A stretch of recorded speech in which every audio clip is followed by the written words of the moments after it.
Hey, salut la gang, c'est JP pour l'école du jeu et aujourd'hui, je vous propose de regarder avec moi en détail les règles de Masterworld, un petit jeu qui saura mettre de l'ambiance dans vos soirées entre amis. L'école du jeu, en partenariat avec la boutique L'Imaginaire, au-delà de vos attentes.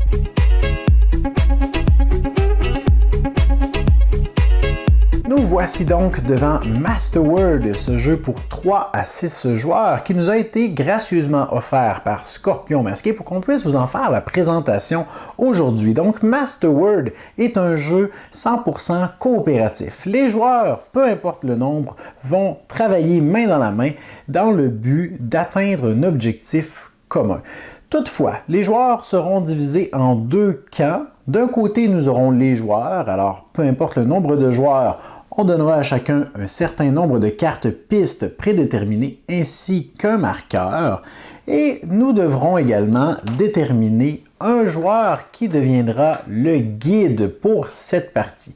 Le guide a un rôle tout à fait différent des autres joueurs. Le guide va piocher une carte dans ce dispositif dispenseur de cartes et va consulter secrètement, le mot étant indiqué dans le bas de cette carte. Si je vous donne un exemple, par exemple, j'ai pioché ici la carte numéro 10. La catégorie de celle-ci est arme et le mot secret à faire deviner serait arbalète. Alors, une fois que le joueur a consulté le mot qui est dans le bas de la carte, alors présentement, pour que vous puissiez toujours voir la catégorie, je l'ai installé ici en cachant le mot rouge avec le séparateur. Sinon, j'aurais très bien pu simplement remettre la carte ici et on voit toujours la catégorie qui est visible. Dans ce cas-ci, je vais annoncer la catégorie à tous les joueurs. La catégorie est animal et je vais garder en tête le mot que je vais tenter de leur faire deviner. Et dès que c'est fait, on est prêt à débuter la partie. Dès qu'on est prêt à débuter une manche, le guide prépare un chronomètre de 90 secondes ou 1 minute 30, le met en marche et par la suite, tous les autres joueurs pourront discuter à voix haute au sujet de ce qu'ils désirent ou ce qu'ils pensent pertinent d'écrire sur leur carte piste. Ils auront le temps alloué pour effectuer cela, pour se mettre d'accord, changer d'idée. Et ils vont mettre devant le guide les 4 différentes cartes pistes, advenant le cas où il n'y aurait que 4 joueurs, qu'ils proposent. Alors un joueur pourrait proposer la piste bipède, une piste qui peut-être pointer dans la direction du mot mystère, l'animal mystère qu'on tente de deviner. Un autre joueur pourrait demander plus gros que Christian Lemay, peut-être, qui sait, vit en forêt et possède des plumes. Une fois que le temps est écoulé ou que tous les joueurs sont contents et satisfaits des 4 pistes qu'ils ont mis en jeu, le guide va lire chacune de ces cartes pistes et va, si besoin est, demander des précisions sur celle-ci. Par exemple, Christian Lemay, est-ce que tu pourrais indiquer dans les commentaires ton poids exact, s'il te plaît? Ça m'aiderait à répondre à cette question.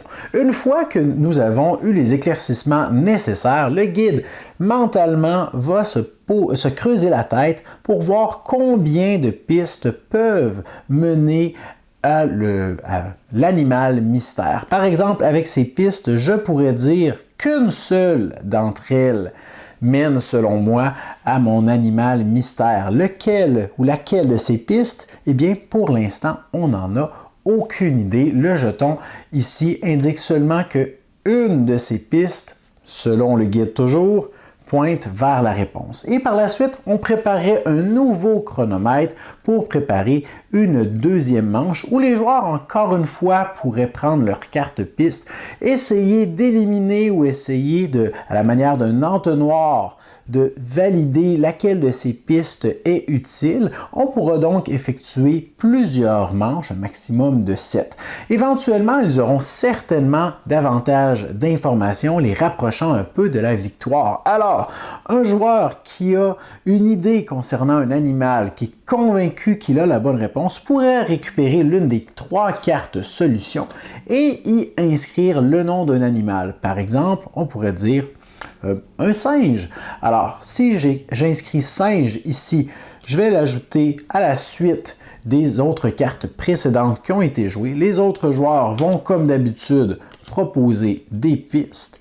Et si Le mot que j'ai inscrit sur ma carte solution est le bon. Alors, si c'est singe effectivement qu'il faut deviner et que j'ai inscrit singe sur la carte solution, eh bien, on remporte la partie instantanément.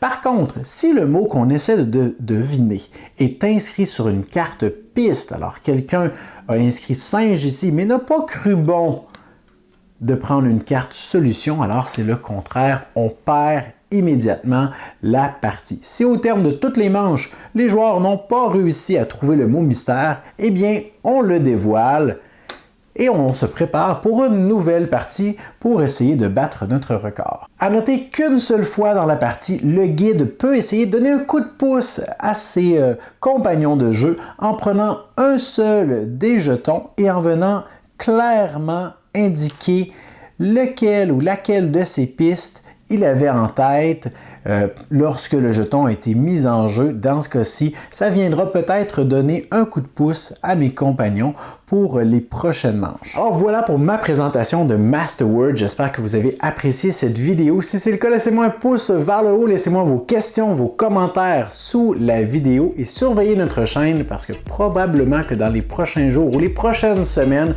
je vous proposerai mon retour ou ma critique du jeu. Alors c'est à ne pas manquer, mais d'ici là, moi je vous dis merci pour votre écoute et à la prochaine.